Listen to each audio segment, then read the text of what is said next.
Eto na nga, ibinahagi po ng ilang celebrities ang kanilang naging bakasyon nitong Semana Santa. Aba, si Ann Curtis sa Taiwan nagbakasyon kasama ang asawang si Erwan Yusaf at anak nilang si Dahlia. Si Kylie Versosa naman nasa Japan. Doon siya naglibot at nag-shopping. Tinawag niyang amazing ang nature sa Japan. Nag-Japan din si Julia Barreto at nagpicture pa kasama ang cherry blossoms. Sa South Korea naman ang destination ni Bea Alonzo na bumisita sa Starfield Library doon. Sana all. Nagdiwang po naman ng Easter Sunday si Danica Soto kasamang asawang si Mark Pingree sa gitna po ng kontrobersya na kinakaharap nilang mag-asawa. Sa kanyang Instagram, nag-post si Danica ng larawang kasama si Mark sa Pangasinan. Sa gitna ito ng umano'y relasyon ni Mark sa aktres na si Kim Rodriguez. Itinanggi ho naman ni Mark at sinabi pong walang namamagitan sa kanila po ni Kim.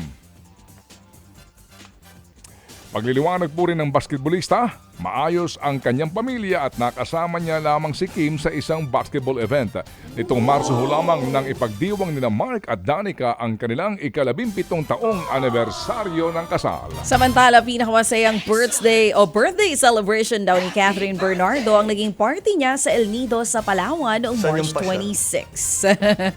Ibinahagi nga ni Kath ang ilang eksena sa star-studded na birthday niya. Kabilang sa mga dumalo sina Alden Richards, Jericho Rosales, Joshua Garcia, Dominic Roque, ABS-CBN President and CEO Carlo Katigbak at maraming iba pa. Nagpasalamat naman si Catherine sa mga naging parte ng kanyang 28th birthday. You know, sana all. Samantala po naman, magiging roller coaster ride daw ang parokya ni Edgar Musical na ipapalabas po ngayong Abril. Iikot daw ang istorya nito sa 4 na babae na hinahanap ang kanilang sarili. Tampok dito ang mga kanta ng bandang parokya ni Edgar. 47 kanta raw ang itatanghal sa naturang musical. Ayan. Kabilang din sa cast na Pepe Herrera, Nico Manalo, Noel Comia at iba pa.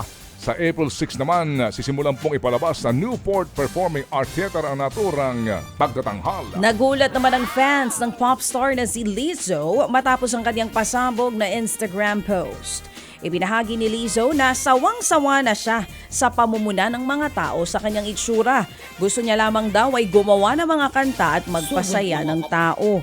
Hindi niya raw ginusto ang mga pambabastos sa kanya, sabay sabing, I quit. Hindi naman malinaw kung social media o sa music industry aalis ang nasabing singer.